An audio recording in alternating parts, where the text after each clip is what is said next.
বাধা দিয়ে সম্মান দেবেন মিঠুন চক্রবর্তীকে। তা আমি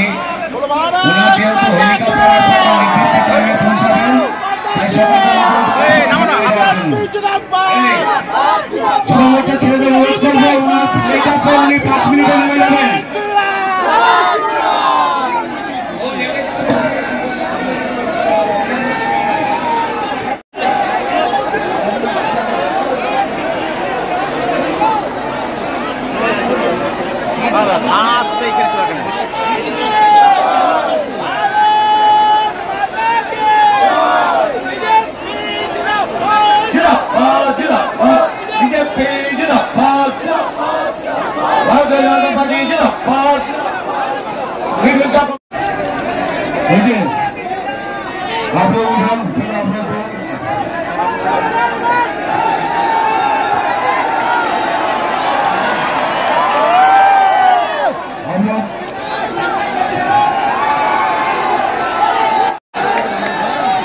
জানি আপনারা অনেকক্ষণ ধরে অপেক্ষা করছেন।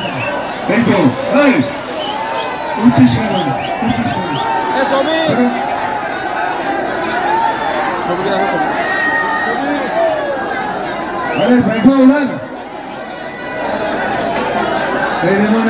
এই প্রথমবার দেখলাম কিন্তু শুনুন না,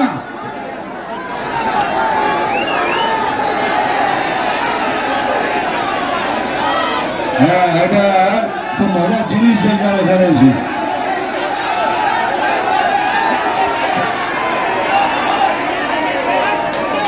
তাহলে বলো ভাই চিল্লানোকে ফির না বলুন না, বলো চিল্লানো।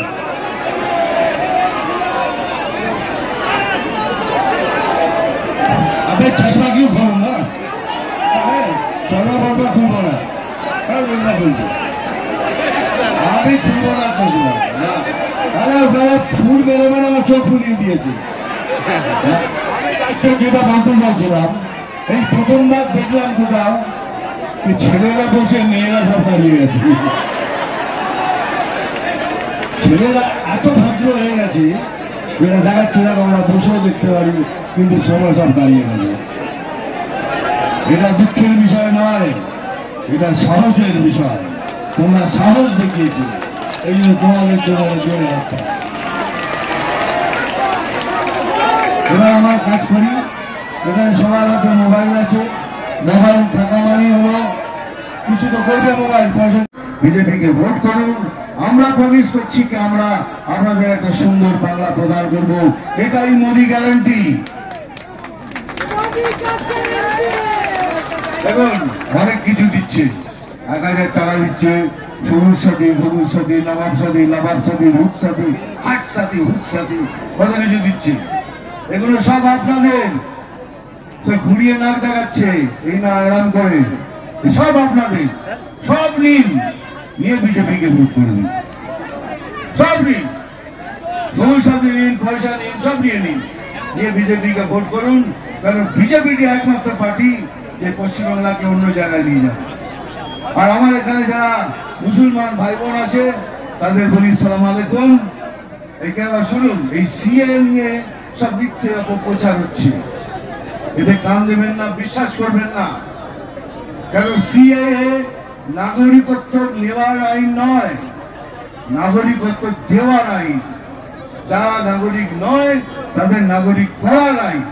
আর এটা শুধু মুসলমানদের জন্য নয়, এটা আমার জন্য, হিন্দু, মুসলমান, খ্রিস্টান, শিখ ভাই সবার জন্য এই আইন।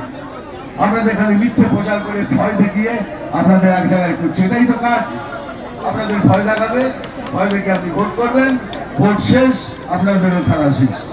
এই এত বছর ধরে তো এত প্রমিস করে এলো, ওকে হাত থেকে বলুন তো আল্লাহর নামে আপনারা সবকিছু পেয়েছেন?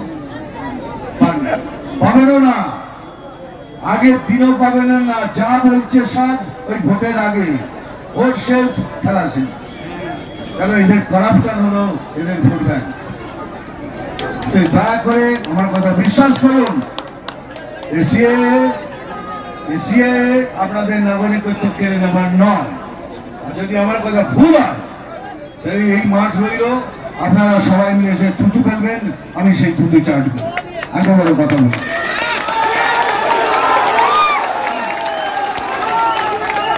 এবার সময় এসছে যে বিজেপিকে বিশ্বাস করুন। জানি সবসময় বলেছে বিজেপি মুসলিমদের এগেন্স্টে, বিজেপি মুসলিমদের এগেন্স্টে নয়। কেন? राम राज्य न्याय का राज्य है, सबको न्याय मिलेगा। राम लाला अयोध्या में पधारे हैं तो राम राज्य शुरू हो गया, न्याय सबको मिलेगा। That is what BJP is all about. ঠিক আছে, এই তো একদিক গেল। আরে চশমাটা কেন খুলবো? কেন? আর আমি জানি আমার মেয়েরা সবাই বলেছে আপনার চোখটা দারুণ সুন্দর, জানি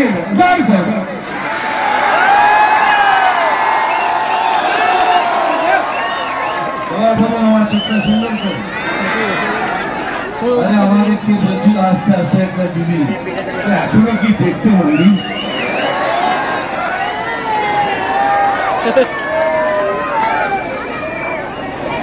দেখো হাসি ঠাট্টা হলো, আমি এখানে দেবদার জন্য এসেছি, বিজেপির জন্য এসেছি, এইটুকুই বলতে। হ্যাঁ, একটাই কথা বলতে, সব ঠিক আছে, এত ভিড়, এত লোক, এত ভালোবাসা, কিন্তু আমার একটা আপনাদের কাছে অনুরোধ আছে। সে অনুরোধটা হলো যে ভোট দেওয়ার আগে এবারে বলুন, ভাই না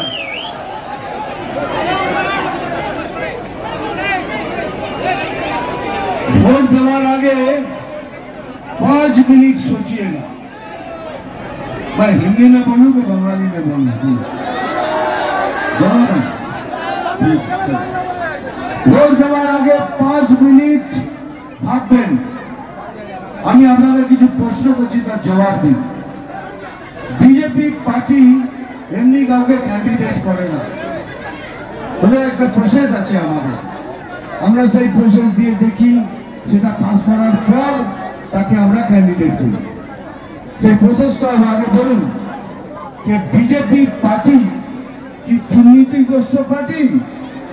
না। এরা কি কয়লা চুরি করে? না। বালি চুরি করে? না। গরু পাচার করে? না। বিদ্যে চুরি করে? না। রাশন চুরি করে? না। সেই রকম একটা বিজেপি পার্টি, যারা নিজেরা দুর্নীতিগ্রস্ত নয়, তারা চুজ করেছে দেবুদাকে। দেবুদা একজন সচ্চা,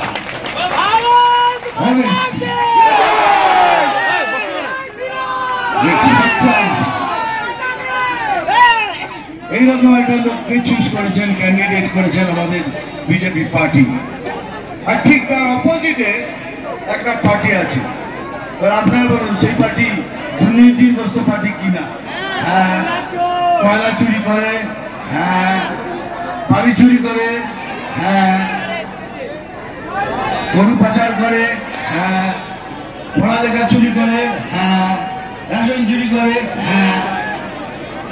যাদের এতগুলো দুর্নীতি, তারা একজনকে চুজ করেছে দেবুদার এগেন্সটে দাঁড় করার জন্য। এই 5 মিনিট আপনাদের ভেবে তারপরে ভোট করবেন কাকে, যারা দুর্নীতিগ্রস্ত আর যারা দুর্নীতিগ্রস্ত নয়। এটা আপনাদের করতে হবে, কারণ ভবিষ্যৎ আপনাদের নিজেদের তৈরি করতে হবে। এই ভবিষ্যৎ আমাদের তৈরি করতে হবে, কেন এরপরে বাংলা পরিবর্তন চায়, পরিবর্তন না হলে এর পরের বাংলা যাবে তা আপনারা কেউ সহ্য করতে পারবেন না, আমরা কেউ পারবো না। সে নীতি, সে ভয়াবহ দৃশ্য নেবে বাংলা।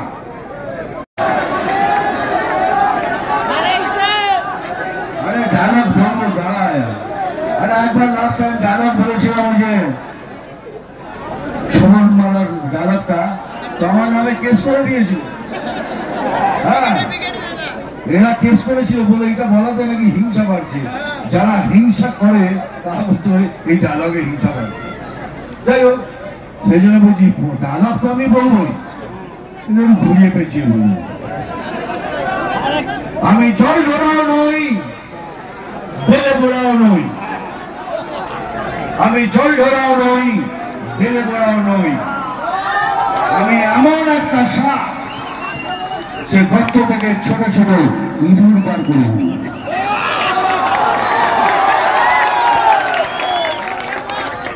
ওইটারা ছোট বন্দি হবে যে মারবো এখানে, ওটা একটু ধুইয়ে বলবো, চিমটি কাটবো এখানে,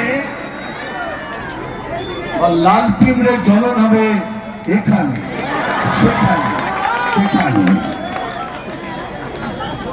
নাম তুফান, বছরে একাধবার আসি। নাম তুফান, বছরে একাধবার আসি, এইবার বছরে প্রত্যেকবার আসবো তোমাদের সাথে দেখা করার জন্য। আমি খবর দেখি না, আমি খবর পড়ি না, আমি শুধু খবর তৈরি করি।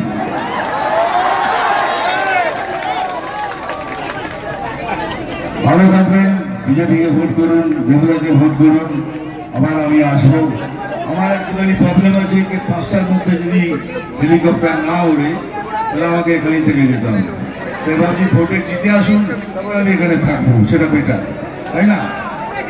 ভালো থাকবেন সবাই। দেখ তোরা আমার সাথে ইয়ার্কি মারিস না, আমার কি বলতে জানি, দাদা এখন একটু বয়স হয়ে গেছে, আমার 27 বছর বয়স।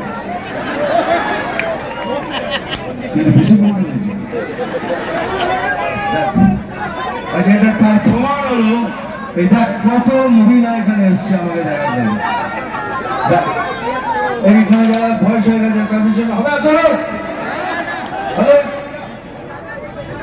মা বুড়ি যেরকম ভাবিস এখনো কি দেখতে পাইনি। ভালো থাকিস, সবাই আনন্দে থেকো, সবাইকে ভালোবাসা দিলাম, প্রেম দিলাম, সবাইকে দিলাম। Thank you very much. নমস্কার, খুদা হাফেজ।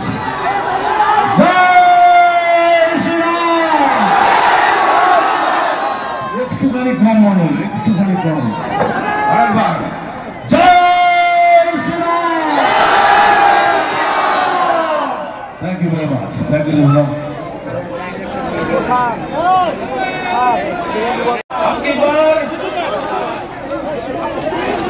কালীপুর ভদ্রপুরের সমস্ত সুধী নাগরিক বৃন্দকে ভারতীয় জনতা পার্টির পক্ষ থেকে গৈরিক অভিনন্দন জানাচ্ছি। আপনারা জানেন সামনে নির্বাচন, এই নির্বাচন উপলক্ষে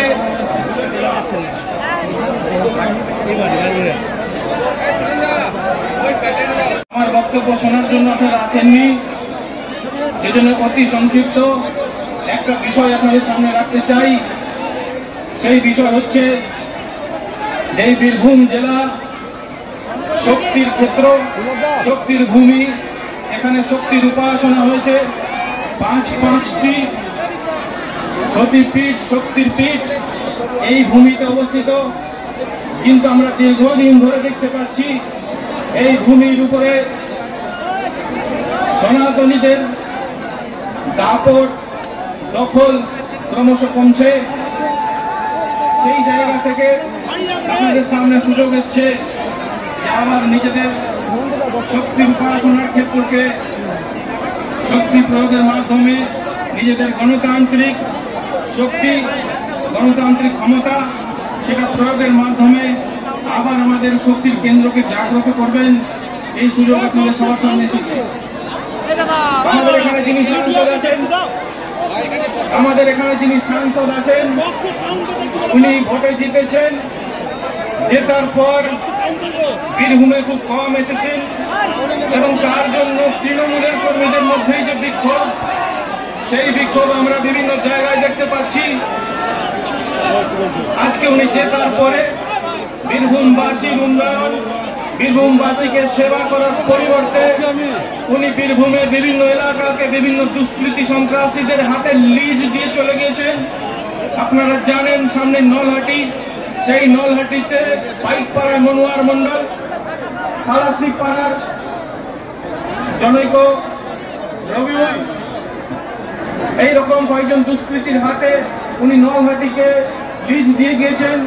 মুরারই আপনারা জানেন আলী, আমাদের শিউড়ি 2 নম্বর ব্লকে আপনারা জানেন হাজি নুরুল এবং সর্বোপরি কাজল শেখ, তারা এখানে রাজত্ব করছে, তারাই সমস্ত ক্ষমতা ভোগ করছে বিজয়ের শক্তি সামনে রেখে।